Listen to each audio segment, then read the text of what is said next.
Hello दोस्तों, नमस्कार। Bright GS classes में आपका स्वागत है।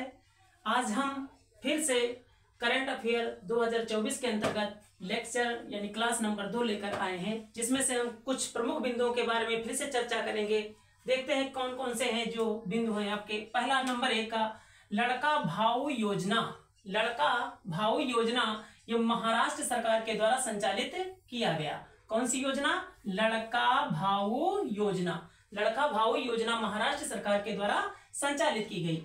35वां अंतरराष्ट्रीय जीव विज्ञान ओलंपियाड। 35वां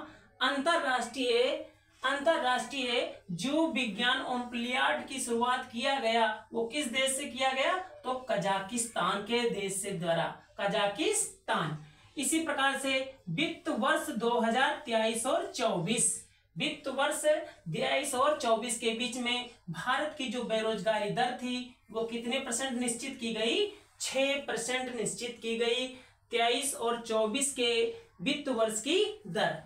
सर्वश्रेष्ठ कृषि राज्य पुरस्कार। सर्वश्रेष्ठ कृषि राज्य पुरस्कार किस राज्य को प्रदान किया गया? वो राज्य था आपका महाराष्ट्र। महाराष्ट्र में लड़का भाऊ योजना भी चली थी और सर्वश्रेष्ठ कृषि राज्य पुरस्कार भी प्रदान किया गया। ठीक है। 16वें वित्त आयोग के सलाहकार संयोजक किसे नियुक्त किया गया? 16वें वित्त आयोग का सलाहकार संयोजक, तो 16वें वित्त सलाहकार का संयोजक नियुक्त किया गया डॉक्टर पूनम गुप्ता। डॉक्टर पूनम गुप्ता को क्या बनाया गया? 16वें वित्त आयोग के सलाहकार संयोजक नियुक्त किया गया।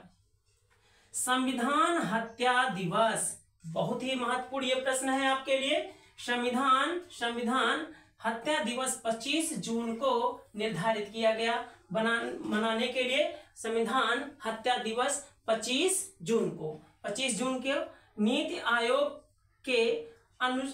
आयोग के अनुसार जो जीडीपी की जो दर है उसमें वृद्धि कितनी बताई गई? तो 7% वृद्धि बताई गई। नीति आयोग के अनुसार जीडीपी यानी सकल घरेलू उत्पाद की जो दर निश्चित की गई वो कितनी? 7%। संपूर्णता अभियान नीति आयोग के द्वारा ही लागू किया गया। संपूर्णता अभियान, तो संपूर्णता अभियान भी नीति आयोग के द्वारा लागू किया गया और जीडीपी की दर जो वृद्धि दर थी वो 7% निश्चित की गई। इसी प्रकार से भगवत गीता जो हमारी क्या है? एक धार्मिक पुस्तक है भगवत गीता। तो भगवत गीता पर एमए कोर्स यानी मास्टर आर्ट्स का कोर्स लागू करने वाला एक विद्यालय बना है जो इग्नू विद्यालय है। कौन सा विद्यालय है? इग्नू। तो इन्होंने क्या किया है? इग्नू के द्वारा भगवत गीता कोर्स को एमए कॉलेज को मान्यता या कोर्स प्रारंभ करना शुरू कर दिया गया है। लोकपथ मोबाइल ऐप लॉन्च किस राज्य के द्वारा किया गया है? वो है भाई मध्य प्रदेश सरकार के द्वारा। मध्य प्रदेश सरकार के द्वारा लोकपथ मोबाइल ऐप लॉन्च किया गया। ग्लोबल इंडिया में एआई शिखर सम्मेलन का आयोजन कहाँ किया गया? तो नीति आयोग के माध्यम से नई दिल्ली के द्वारा किया गया। नई दिल्ली में कौन सा? ग्लोबल इंडिया एआई शिखर सम्मेलन। वायुसेना पदक महत्वपूर्ण प्रश्न है। वायुसेना पदक किसे दिया गया? तो निकिता मल्होत्रा को प्रदान किया गया। निकिता मल्होत्रा को प्रदान किया गया वायुसेना पदक। 29वें Filmfare award best film यानी 69वां जो फिल्म फेयर अवार्ड दिया गया, बेस्ट फिल्म का अवार्ड दिया गया, वो 12th फेल फिल्म को दिया गया। इसके साथ साथ 69वें फिल्म फेयर अवार्ड के अंतर्गत जो यानी फिल्म फेयर के अंतर्गत एक्टर वर्ग में जो पुरस्कार दिया गया वो रणबीर कपूर को तथा यानी आलिया भट्ट को प्रदान किया गया। रणबीर कपूर और आलिया भट्ट। थाई पूसम त्योहार मोस्ट इंपोर्टेंट प्रश्न है। थाई पूसम त्योहार जो थाई पूसम का जो त्योहार है वो किस राज्य के द्वारा मनाया गया? तो थाई पूसम त्योहार है वो तमिलनाडु सरकार के द्वारा मनाया जाया गया। दिव्य कला मेला का आयोजन भुवनेश्वर में किया गया। भुवनेश्वर ये जो उड़ीसा में पड़ता है, भुवनेश्वर, वहां पर दिव्य कला का मेले का आयोजन किया गया था। इसी प्रकार से नाटो का अगला महासचिव, नाटो जो नॉर्थ अटलांटिक के अंतर्गत आता है, तो नाटो का अगला महासचिव किसको चुना गया? तो मार्क रूटे को नाटो का अगला महासचिव नियुक्त किया गया। 12वां विश्व हिंदी सम्मान पुरस्कार, 12वां विश्व हिंदी सम्मान पुरस्कार किसको दिया गया? तो डॉक्टर उषा ठाकुर को विश्व हिंदी सम्मान पुरस्कार दिया गया। T20 वर्ल्ड कप जो अभी हुआ है भारत में हाल में, तो T20 वर्ल्ड कप भारत ने जीता। किसने जीता? भारत ने। यह हमारे देश के गर्व की बात है कि T20 वर्ल्ड कप हम लोगों ने जीत लिया। किसको हराकर जीता? अफ्रीका को हराकर हम लोगों ने T20 वर्ल्ड कप को जीत लिया। सबसे तेज दोहरा शतक लगाने में, यानी टेस्ट क्रिकेट के अंतर्गत महिला वर्ग में सबसे तेज दोहरा शतक लगाने वाली जो महिला थी वो शेफाली वर्मा ने लगाया था, शेफाली वर्मा द्वारा। बैडमिंटन से संन्यास किसने ले लिया? बैडमिंटन से तो बी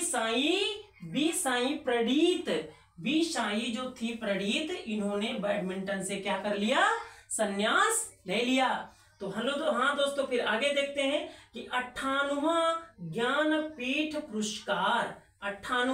ज्ञानपीठ पुरस्कार किससे दिया गया? तो उर्दू के एक कवि थे गुलजार। उर्दू के कवि कौन हुए? गुलजार।